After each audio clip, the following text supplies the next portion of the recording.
उपसर्ग हो गया। स्वागतम, सुधन, आगतम, इसलिए यह क्या हो गया, सु उपसर्ग। इसमें क्या आप इसको हमेशा याद रखिएगा, यह मोस्ट इम्पॉर्टेंट है, यह प्रतियोगी परीक्षाओं में ज्यादातर पूछे जाते हैं, इसलिए इसको आप विशेष तौर पे ध्यान रखिए। प्रतिदिन सिंपल है, सभी बच्चे समझ रहे हैं। दिन के आगे जो लग गया प्रति उपसर्ग, प्रतिदिन, प्रतिफल, प्रतिमान, प्रतिकूल इत्यादि जो शब्द है इसमें क्या है, प्रति उपसर्ग है। उसी तरह अ उपसर्ग वाले शब्द है, अधर्म, धर्म, अधर्म, तो ये अ क्या हो गया, उपसर्ग हो गया। अधर्म, अनाथ, अचेतन, आदेश, आदेश शब्द यहाँ पर लगा है, मैं लिखा हूं और यहाँ देखिए क्रॉस का निशान है। इसका मतलब कि यह इस शब्द में अ उपसर्ग नहीं होगा, चूंकि ये आ है, ये अ है और ये आ है, इसलिए यह आदेश में आ हो सकता है, उपसर्ग न कि अ। पुनः मैं समझ लीजिए, अ उपसर्ग वाले ये शब्द नहीं होंगे, क्योंकि इसमें आ जुड़ा हुआ है। असत्य शब्द है तो अधन सत्य, अर्थात अ क्या है, उपसर्ग है, सत्य आपका सत्य है। इस प्रकार हमने कुछ उदाहरण दिए जिसके द्वारा हमने उपसर्गों को समझाया और आप अच्छी तरह से अधिगम प्रक्रिया के अंतर्गत ज्ञानार्जन किए। अब इसके बाद जो कठिन वाले उपसर्ग हैं, जो प्रतियोगी परीक्षाओं में ज्यादातर पूछे जाते हैं, वह अभी बताएंगे। जैसे निर और निस इत्यादि अभी आएगा, दिखाएं इसी क्रम में आगे 8वें पॉइंट के अंतर्गत बताएंगे।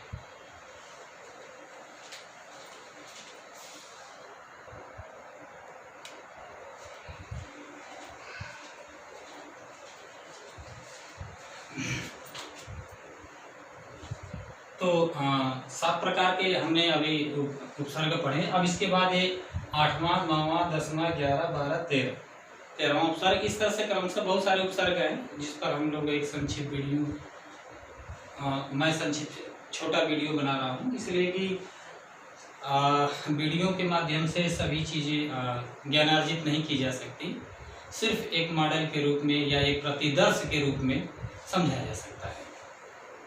अब हम ऐसे उपसर्ग के विषय में चर्चा करेंगे जो कठिन है या जो ज्यादातर आते हैं प्रश्नों में और बच्चे गलत कर देते हैं। क्रमशः पहले हम एक एक चीज पर आते हैं, जैसे सम उपसर्ग, संसार, संजीव, संयोग, संयुक्त। इस तरह के अगर आपसे शब्द पूछे सरल शब्दों में, जैसे पूछे कि संसार शब्द में कौन सा उपसर्ग है, तो आपको कुछ नहीं करता है, जो अनुस्वार वाले हैं सिर्फ और उसको अब क्या करना है, सम कर देना है। समधन सार, अर्थात इसमें क्या कौन सा उपसर्ग होगा, सम उपसर्ग होगा, इसमें सम उपसर्ग होगा। क्यों, अब थोड़ा सा इसको समझ लेते हैं।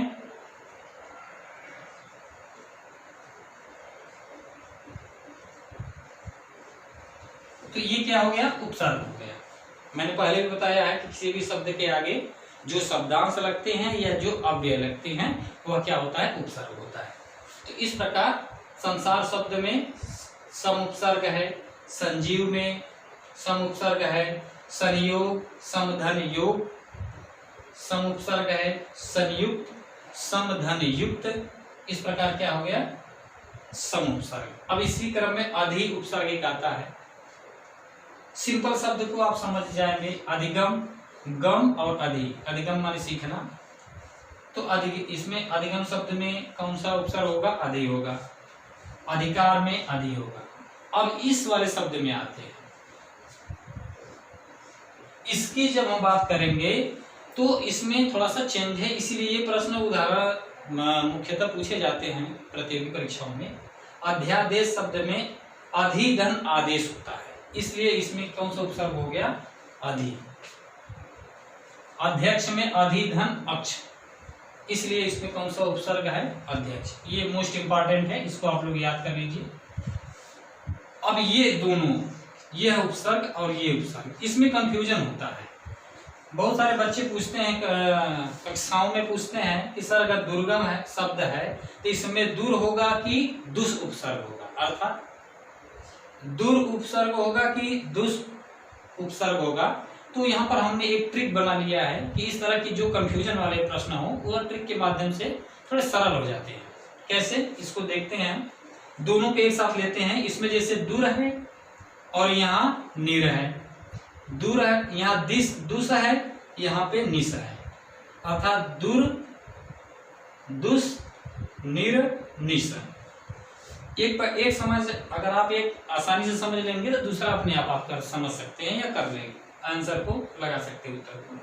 तो यहाँ पर हम समझाने का प्रयास करते हैं, जितने दुर्बल, दुर्गम, दुरात्मा, दुर्दशा, इस तरह के शब्द तो सरल है।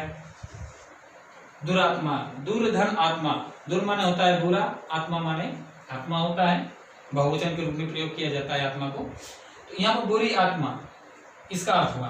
तो यहाँ पे दूर तो क्लियर है, लेकिन दुर्दशा अगर शब्द, दुर्गम शब्द पूछ दिया एग्जाम्पल में, उदाहरण के तौर पे छात्राओं से कंपटीशन में पूछे कि दुर्गम में कौन सा उपसर्ग होगा, दुर होगा या दुस होगा। तो ट्रिक ये है कि जिसमें इसको बोलते हैं रेफ वाला र, ऊपर वाले जो र होते हैं इसको उड़ंतुआ र भी कहा जाता है कहीं पूर्वी क्षेत्रों में, लेकिन अगर हम व्याकरण की बात करेंगे तो उसको रेफ वाला र कहते हैं। तो जिस शब्द में, सभी लोग ध्यान से सुने, जिस शब्द में रेफ वाला र रहेगा अर्थात ये वाला र, तो वहां पे दूर होगा, यानी कि ये वाला प्रयोग होगा। क्योंकि ये भी र में प्रयोग होता है और ये भी र लिखा हुआ है। तो इस प्रकार आप क्लियर कर लेंगे कि इस तरह के अगर शब्द पूछे जाते हैं तो आप सीधे तौर पे दूर ही उपसर्ग लगाइएगा। अगर आप दुस लगा देंगे तो गलत हो जाएगा, इस चीज को याद रखिए। अब दूसरा ट्रिक देख लीजिए, दुस उपसर्ग वाले शब्द। अब जैसे दुस्साहस में, तो ये तो क्लियर है कि दुस्साहस में दुस हो गया, लेकिन अब दुष्कर, दुष्प्रभाव, दुष्चरित शब्द है, तो अब इसमें हम इस दुस वाले को लगाएंगे, अर्थात दुस उपसर्ग का प्रयोग करेंगे। कैसे, यह ट्रिक समझ लीजिए। जो ये स होते हैं, तीनों स,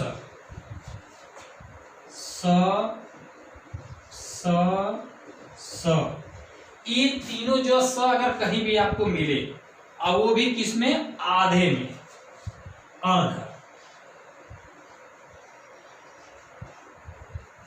अगर अर्ध मिलता है, पूरा भी हो सकता है, अगर पूरा रहेगा तो इस वाले स में, दंता स में। तो इस तरह के जो ये है, देखिए यहाँ पे अगर इस तरह के आपको स प्राप्त होते हैं किसी शब्द में, तब आप दुस उपसर्ग का प्रयोग करेंगे। थोड़ा सा सरलीकरण रूप में बता दूं कि जिसमें रेफ वाला र रहेगा, यानी ये र रहेगा, तो उसमें दूर लगेगा, चूंकि ये र और ये र सेम है। जिसमें ये स हो, चाहे यह स हो, चाहे ये तालब स हो, चाहे मूर्धा स हो, चाहे दंता स हो, अगर पाया जाता है वह भी अर्ध रूप में, तो आप लगाएंगे दुस को। इसी तरह इसको समझ लेते हैं निर और निस को। निर में पहले नि शब्द होना चाहिए, आप हमेशा ध्यान रखिए। फिर उसके बाद इसी देखिए यहाँ पे ये रेफ वाला र है, तो इस पे र लग जाएगा, नि र, तो हो गया निर उपसर्ग। अर्थात निर्गुण शब्द में कौन सा उपसर्ग होगा, निर होगा, न कि निस होगा। इस चीज का आप हमेशा ध्यान रखिएगा। अब इसी तरह हमने बताया था स, तो यहाँ पर भी देखो ये वाला स, ये वाला स, दोनों स हैं। तो ये जो तालव्य, मूर्धा और दंता स है, अगर यह अर्ध में पाए जाते हैं तो यह इस स का प्रयोग किया जाएगा, अर्थात निस का। तो मैं समझता हूं कि आप लोग उपसर्ग से संबंधित कुछ बातें समझ गए होंगे। इसके जो बचे हुए भाग हैं या यानी और उपसर्ग है, यह अगले वीडियो में मैं बनाने का प्रयास करूंगा। और मुझे जहाँ तक मैंने आपको समझाने का प्रयास किया, कुछ आप समझ गए होंगे। अगर आपको इसमें भी कुछ ना समझ में आए तो मेरा जो पर्सनल नंबर है उस पर आप मुझे क्वेश्चन सेंड कर सकते हैं। धन्यवाद।